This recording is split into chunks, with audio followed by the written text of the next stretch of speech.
Ya, terima kasih Bu Nelly yang telah mewawancarai saya sebagai kepala sekolah. Perkenalkan, nama saya Abdul Ghani SPD. Saya bertugas di sini 2009, sudah cukup lama, dan alhamdulillah pada hari ini saya diwawancarai berhubungan dengan Ibu Nelly sebagai guru penggerak. Sudah masuk 2 orang dan ini akan masuk lagi 2 orang. Terima kasih Bu. Semoga apa yang Ibu lakukan dapat bermanfaat untuk kemajuan sekolah. Terima kasih Pak. Saya akan melanjutkan pertanyaannya Pak ya. Bagaimana Bapak dapat mengidentifikasi kasus-kasus yang merupakan dilema etika atau bukan moral? Ini bukan moral pada seluruh personil sekolah atau siswa saja, seluruhnya ya? Ya, secara umum Secara aja, umum, ya. Kalau secara umum kita berpegang pada aturan-aturan yang ada.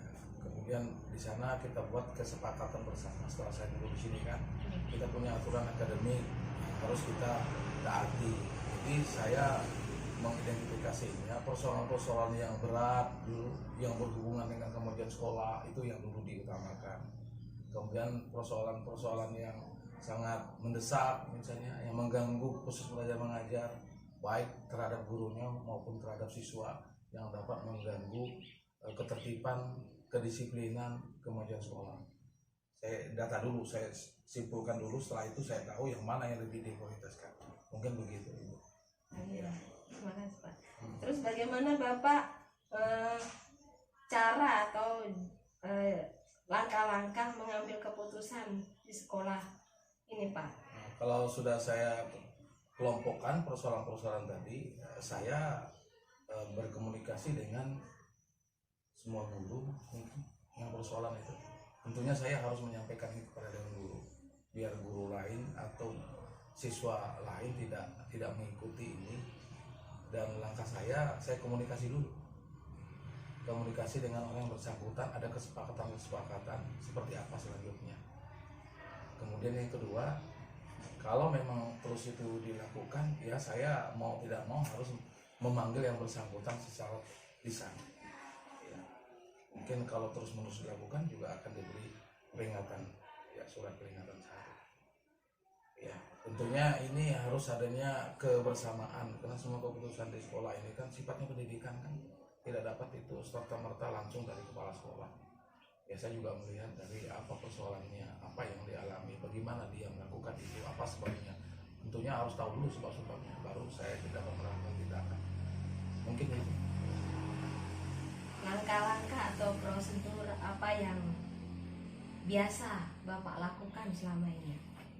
Langkah-langkah prosedur ya yang saya lakukan selama ini, kalau itu kasus ini ya, kasus siswa, mungkin saya akan panggil dulu wali kelasnya, kemudian BK, kemudian apa persoalannya saya mau tahu dulu. Kalau dari BK sudah diselesaikan atau wali kelas sudah, ya tentunya kita manggil orang tuanya. Nah, bagi guru ada catatan saya. Jadi saya di sini ada wakil, ada beberapa wakil, kita ada wakil di sini. Saya komunikasikan dengan wakil bagaimana sesungguhnya persoalannya ini. Setelah itu saya tahu dari pihak luar diri yang bersangkutan, baru saya panggil yang bersangkutan. Apa masalahnya? Kalau saya tahu masalahnya, ya tentunya saya harus menyelesaikannya sesuai dengan persoalan yang dialaminya. Jangan sampai nanti masalah itu saya tidak tahu sumber masalahnya. Saya harus tahu dulu sumber masalahnya. Ya.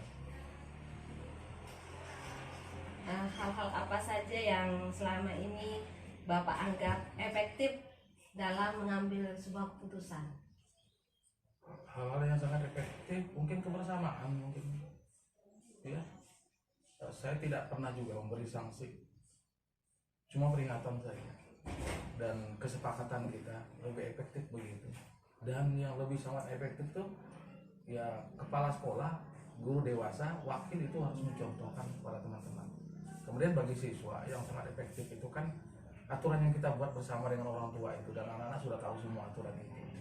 Ya tentunya kalau mereka melanggar konsekuensinya seperti apa. Dan tidak semerta juga langsung kita hukum, tetapi kita harus tahu juga apa masalahnya mereka sehingga melanggar tertentu, apa masalah salah mereka ketika terlambat, mungkin hujan, mungkin membantu orang tuanya. Jadi kita toleransi juga dengan persoalan itu. Karena sekarang itu kan anak-anak tuh banyak persoalan.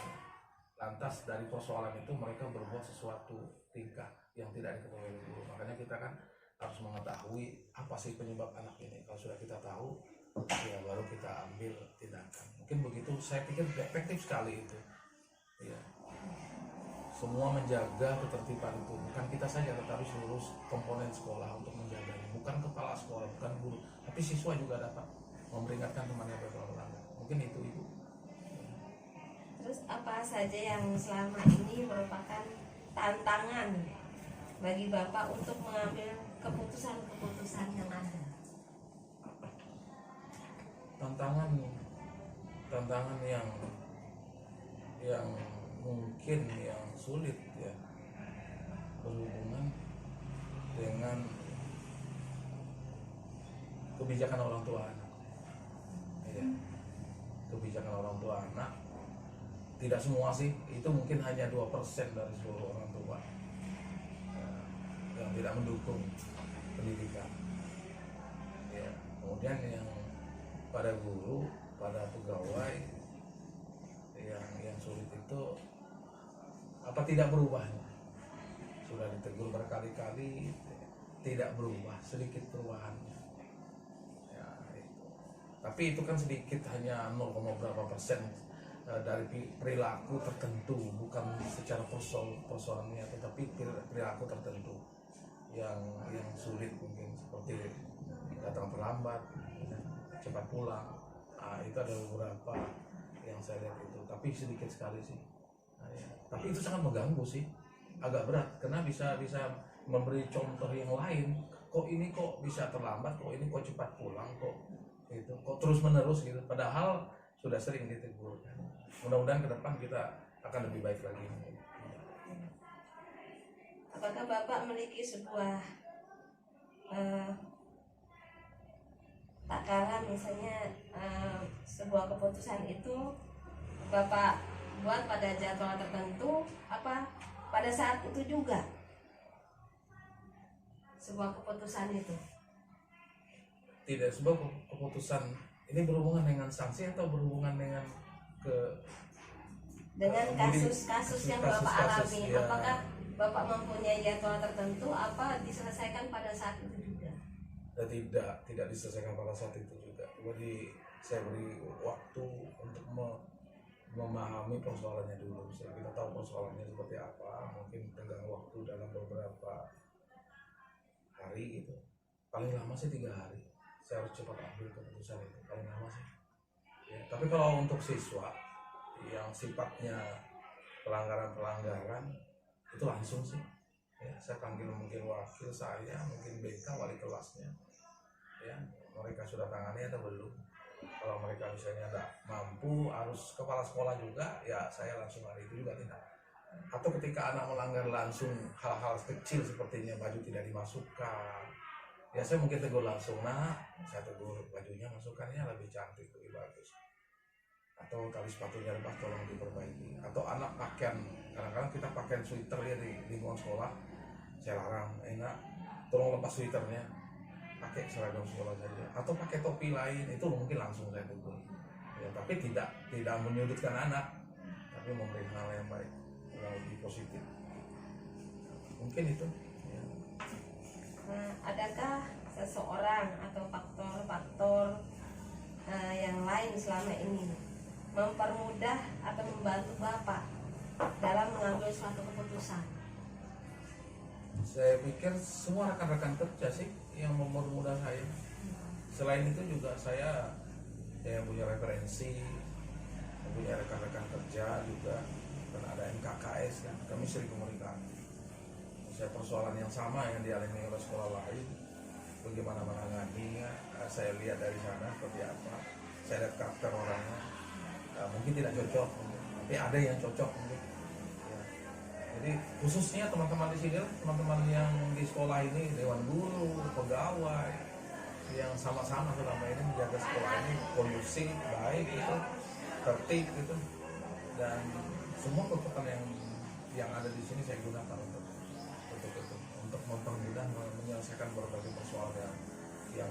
dengan ketertiban, kedisiplinan, etika dan moral di sekolah. Semua hal yang sudah Bapak sampaikan, apakah yang dapat Bapak petik ya dari pengalaman Bapak dalam mengambil keputusan tersebut? Ya banyak ya, artinya banyak persoalan-persoalan itu tentunya menambah pengetahuan saya untuk ke depan menyelesaikan berbagai persoalan. Sesungguhnya seseorang itu akan diuji dengan berbagai persoalan.